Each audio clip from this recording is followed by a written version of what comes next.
Hi guys, welcome again to Brainsync 5. In this video, I'm going to look at chemistry, more concept.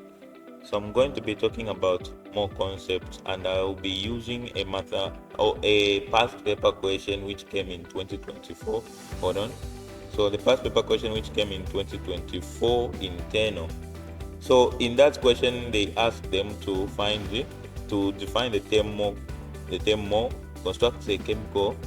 construct a chemical equation including state symbols, calculate the mass magnesium chloride formed. So I'll be explaining this along the way, so I really hope that you stick around to the end of the video. It might give you the information that you need to know.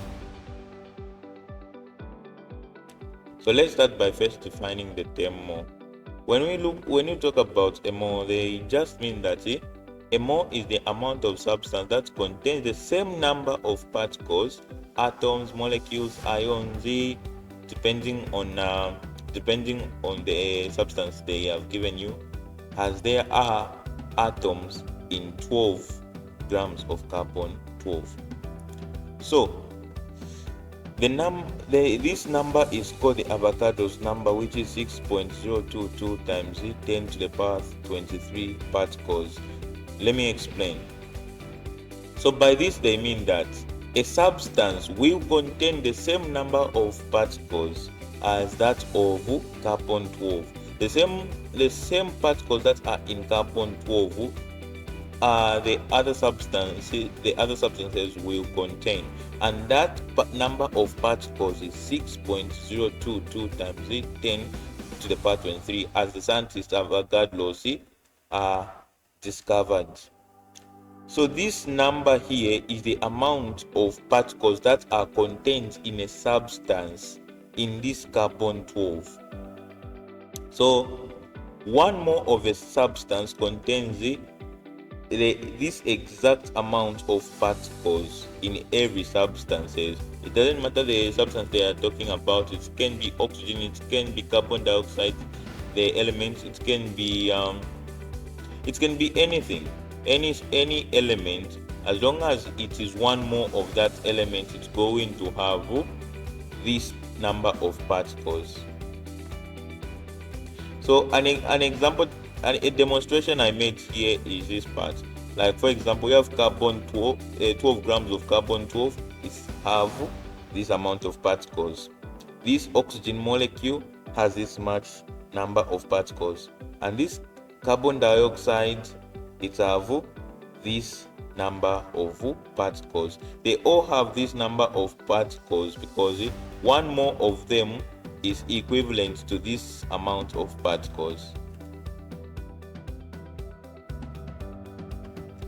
So let me give you about talk about the formula that they use in terms of answering more concept. If you want to find the mole, the number of mole in a sample, it's equal to the mass of that element or compound over the molar mass.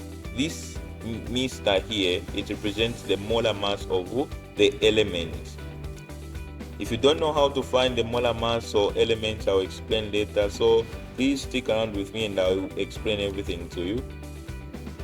Like for example, here we have this question: how many moles of oxygen molecules are in 64 grams of oxygen? So they've already given you the mass. They've already given you the mass of oxygen. So now they are asking you to find how many moles they are in a molecule. So an oxygen molecule is represented by, first of all, this chart here. This triangle can help you in terms of answering everything. Like number of moles equal to mass over molar mass. If you're finding for molar mass, it is the mass over number of moles. If you're looking for mass, it is the number of moles times the molar mass. So this is a shortcut of trying to understand the formula better. If you can see this here, it is a representation of a molecule of oxygen. This molecule of oxygen here. So the relative atomic mass of oxygen, it is 16.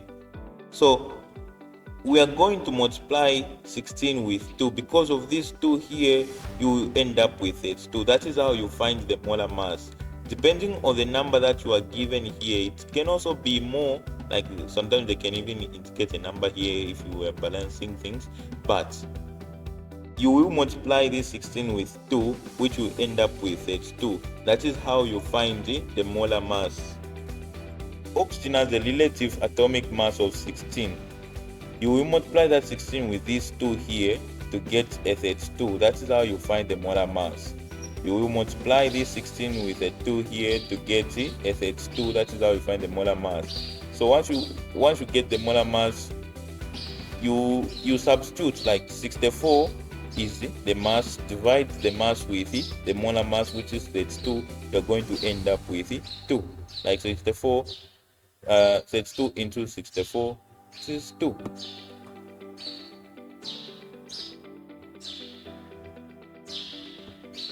So now for the next one, we are going to try in calculating moles from equation. As we stated earlier, we were looking for the number of moles, but now we are going to find the moles with equations.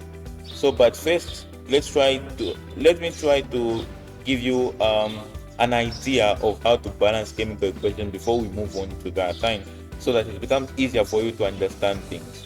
Like take for example, in equation here there is what methane steam reforming is the reaction between methane and the steam to produce hydrogen gas and carbon monoxide. Construct a balanced chemical equation including what state symbols. So this is how we are going to go about it in terms of answering this. First of all, you need to introduce a weight equation. Here we have methane plus steam, which will give us carbon monoxide gas plus hydrogen gas. And now we do equations. So methane is CH4, which is a gas. Steam, it is H2O, which is water in its gaseous form. Carbon monoxide, it is a gas plus H2, which is hydrogen gas. This equation is not balanced. Why do I say that? Here there is two hydrogen, but here there's 6 hydrogen. There's 6 hydrogen this side and there's 2 hydrogen this side. This side where there is the reactant, there is 6 hydrogen, and this side where there is the product, there is 2 hydrogen. But we have the same amount of carbon, same amount of oxygen. We need to balance it. This is how I balance it. Just add the 3 here. If you multiply this 3 with this 2, you are going to end up with a 6. So meaning we have 6 hydrogen here and 6 hydrogen here. Balanced.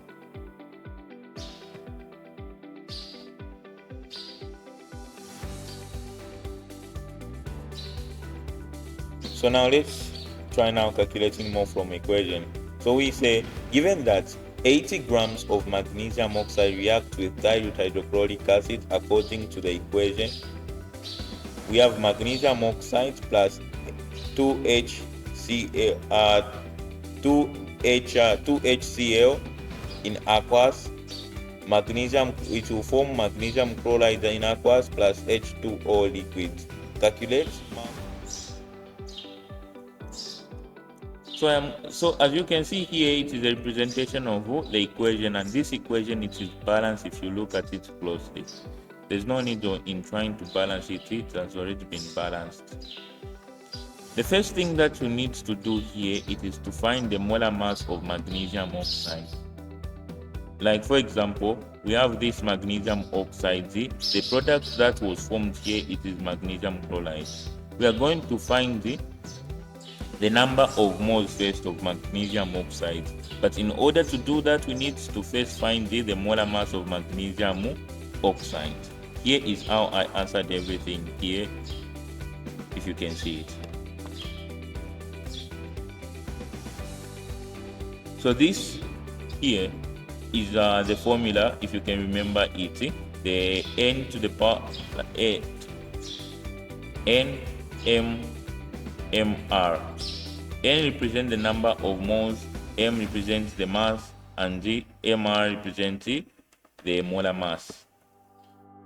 So this is how I answered everything out. I in not too far and for example, batch start pair up so 80 grams of the mass was 80 grams and the molar mass we found here it is 40 grams per mole. We divided 40 into 80, we ended up with 2 mole.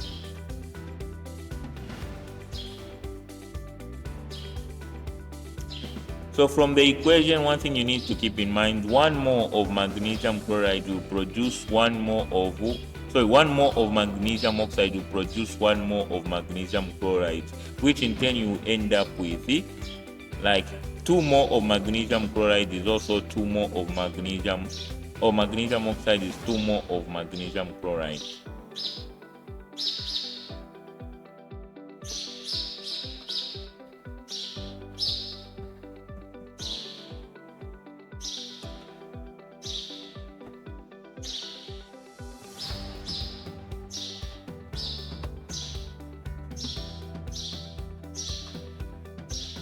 So as you can see here, we have a balanced chemical equation which was given here. So as Muni question balance, calculate the mass of magnesium chloride that was formed. So here, the ratio states that magnesium and magnesium oxide and magnesium chloride will have the same amount of moles. Like if magnesium has 1 mole, it will be equivalent to magnesium chloride. If magnesium oxide has 1 mole, it will be equivalent to magnesium chloride.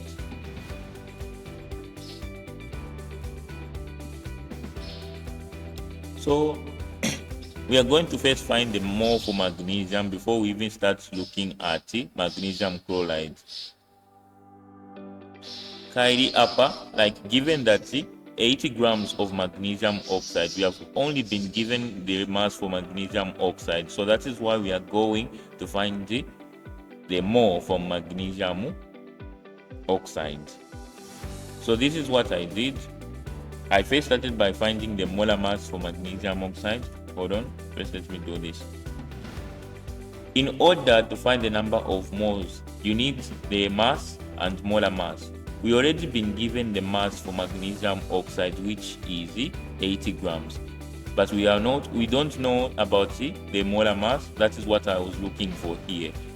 I first found the molar mass for magnesium, which is 24, for oxygen, which is 16.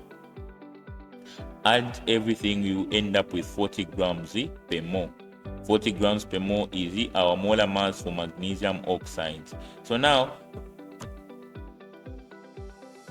we are going to substitute where the like here mass is 80 grams and the molar mass it is 40. So substitute everything and then divide 40 into 80, you end up with 2 mole.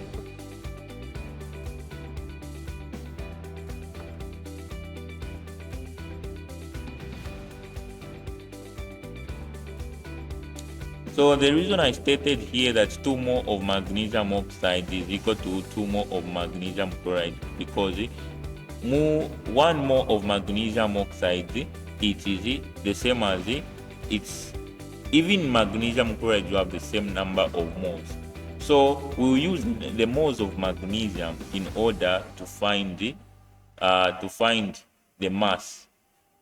We will use the moles of magnesium oxide in order to find the mass for magnesium chloride. Like here, first let's try to find the molar mass for magnesium chloride. Here, the molar mass of magnesium chloride, 24 is for magnesium, that's 2.5, it is for chlorine, and then if you multiply that's 2.5 and then add it with 24, it will give you a 95 grams per mole. That is the molar mass of magnesium chloride. So now, using this concept here, we are looking for the mass. Remember, we are looking for the mass of magnesium chloride. So we are going to multiply number of moles with molar mass. As I stated earlier, the same number of moles with magnesium oxide is equal to the number of moles with the magnesium chloride. They all have same number of moles.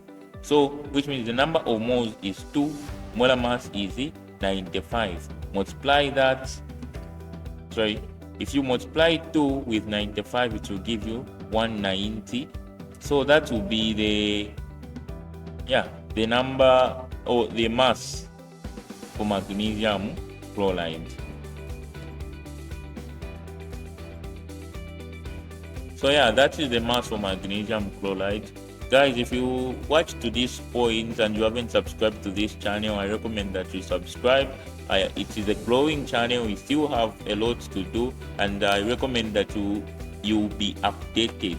If you subscribe, there will be updates on what will be going on in this channel. I'll be doing a variety of subjects. I recommend that you subscribe so that you don't miss any.